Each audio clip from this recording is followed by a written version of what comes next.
Good morning everyone. চলে এলাম আমি আজকে আমার রান্নাবান্নার মেনু নিয়ে।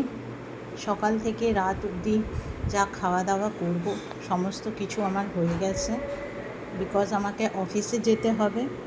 তো আমি আমার রান্নাবান্নার মেনু নিয়ে চলে এসেছি। আর হ্যাঁ, ভালো কথা, আপনারা কেউ আমার পোস্ট শেয়ার করছেন না। প্লিজ শেয়ার করুন আর কমেন্টস করুন যে রান্নাবান্না কেমন হয়েছে, আর আপনাদেরও কি রান্নাবান্না মেনু হচ্ছে জানাবেন। ওকে, চলুন তাহলে শুরু করি। আমার রান্নাবান্না আজকে কি কি করলাম আপনাদের সাথে শেয়ার করব।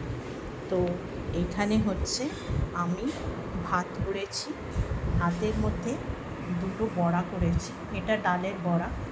আর এটা হচ্ছে চিংড়ি মাছ আলু দিয়ে মাখা। অ্যাকচুয়ালি এই চিংড়ি মাছ মাখাটা, চিংড়ি মাছ মরিচ মাখাটা আমার শাশুড়ি পাঠিয়েছিল।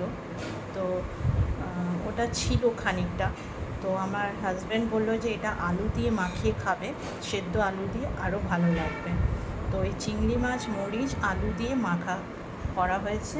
আর এখানে বড়া আছে, ডালের বড়া, ডাল পেঁয়াজ বেটে বড়া করা হয়েছে।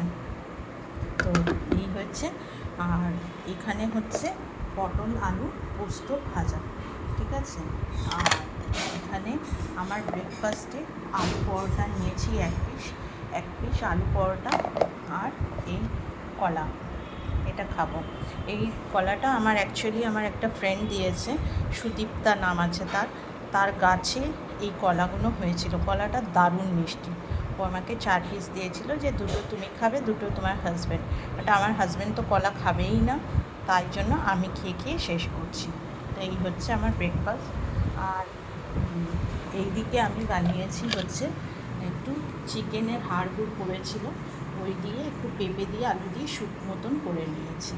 তো এই হচ্ছে আমার রাতের ডিনার। আর দুপুরে লাঞ্চে আমি নিয়ে যাচ্ছি হচ্ছে এই যে ডাল, মুগের ডাল, ভাত, আর এখানে বড়া আছে, আর এখানে ওই চিংড়ি মাছ আলু দিয়ে মাখা। এখানে হচ্ছে আমার চিকেন স্যুপ। তো এই আজকে আমি লাঞ্চে নিয়ে যাচ্ছি। আর এখানে ব্রেকফাস্ট তো এখন করবো না, অফিসে গিয়ে 10:30টায় করবো। তো এই হলো আমার আজকের মেনু। আপনারা সবাই কেমন আছেন জানাবেন, আর আপনাদের আজকে কি রান্নাবান্না হচ্ছে জানাবেন কমেন্টসে। থ্যাংক ইউ এভরিওয়ান, ভালো থাকবেন।